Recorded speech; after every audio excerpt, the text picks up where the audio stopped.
Hi, my name's Penny and today I'm doing another Strikebackvideoathon prompt.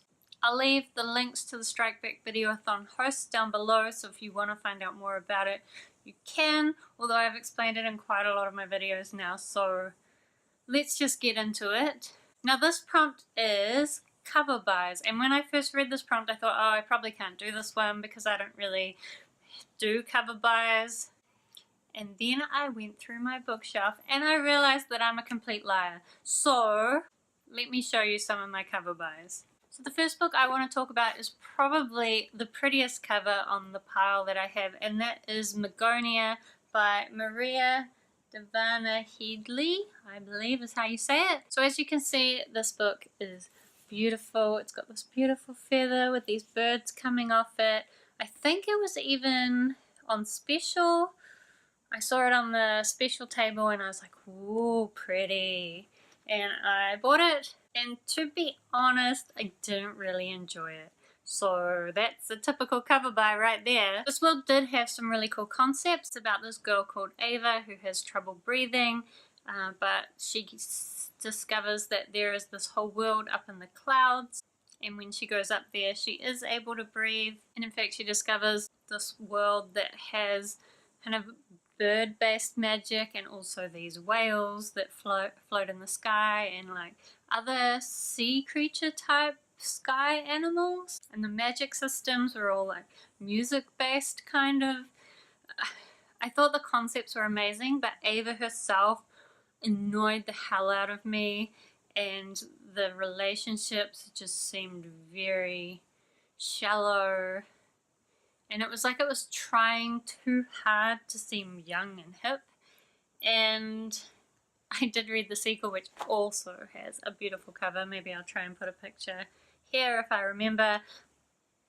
But it's beautiful. It's just disappointing. The next book I wanted to mention as a cover buy is kind of a weird one. And that is The Raven Boys by Maggie Stiefvater. In a lot of ways I read this because I had heard about it on Booktube, but if I'm honest, I think that when I bought this cover, I bought it because it had this big black bird on the front, and I think I had Six of Crows in my head. So it's really only because it has this, I mean, it's a raven, but a crow, same thing, really. So I guess I had Six of Crows in my head, and all the good stuff I'd heard about Six of Crows is what made me buy this book. But of course, if this book didn't have this cover, then I wouldn't have fallen for that. As it turned out, it worked out really well because Raven Boys is one of my favorite books. And I don't really think it's worth me explaining this book, because I think part of the reason why I never picked it up when I heard about it was because describing the plot just does not explain what the book is like. And to be quite honest, you've probably heard about it a million times. I know I've talked about it a million times. It is a beautiful cover, as well as the rest of the books in the series also have beautiful covers. So if you're going to go for a cover buy, maybe try that one. So the next cover buy I have to show you is Summon the Keeper by Tanya Huff. I think it's probably quite clear why I bought this book. There's a cat on the front. This series is about a woman named Claire who is a keeper, which basically means she gets called by the powers that be to different supernatural issues that need a keeper to keep looking after them. She gets called to this hotel where there is a portal to hell in the basement, and she ends up staying. It's kind of quite a comedic kind of book. There's little things that happen that have quite a lot of comedy to them, and Hell itself is my favorite character in the book because Hell talks to himself and is kind of crazy, but he's also hilarious. And this cat here, which of course is in the picture, is Austin, who is Claire's familiar. He is a talking cat, but he talks like a cat would talk. Like, he cares a lot about food, he cares a lot about his appearance and his dignity, I guess. So I really enjoyed the cat. So as far as cover buys goes, this was pretty representative of what the book was like, maybe, although you can't really see the comedy in there, can you? This is a trilogy. It gets into elves in the mall and angels that don't realize they're not really angels, and just so many great things. So of my cover buys, those 3 that I've just talked about are the only ones that I've read. The rest of the books are books that I thought looked pretty, but I haven't yet got to them, so I guess don't really know why I picked them up. Well, I do know, so let's talk about it. So the next book fits into the category of cats on the cover. Pretty much any book with cats on the cover will catch my interest.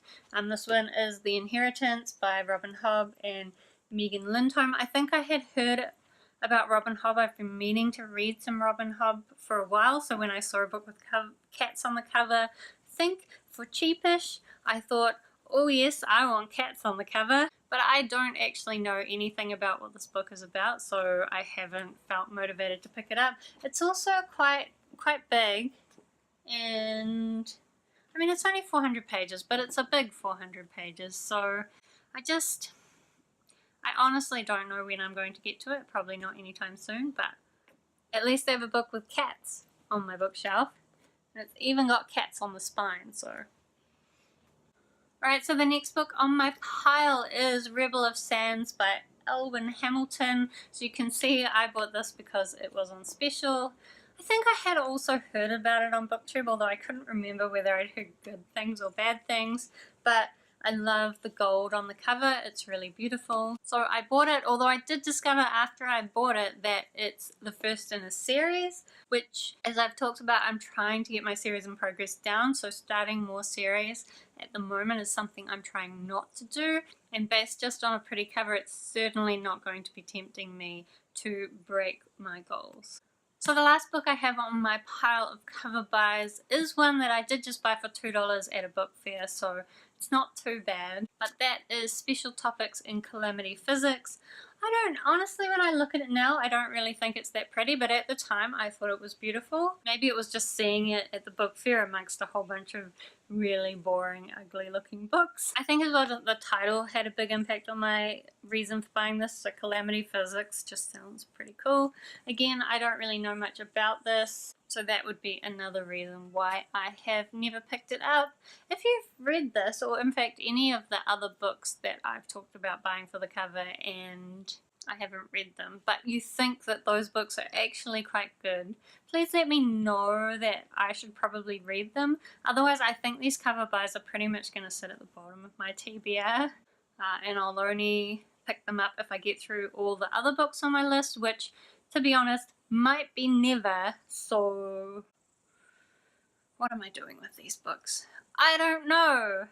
So anyway, since this is a Strikeback Videoathon, I've been ending all of these videos with a shout out to a small booktuber. So today I want to mention Leah in 26 Letters, who I've been following for a little while. I think she's just lovely and has some interesting things to say about books, so I'll leave her link down below so you can go check her out. So I am gonna go and find somewhere much cooler than here because we are having another horrible hot muggy day here in Auckland, but I hope you are having a much cooler day, both in terms of temperature and enjoyment. Thank you so much for watching, and I'll see you next time.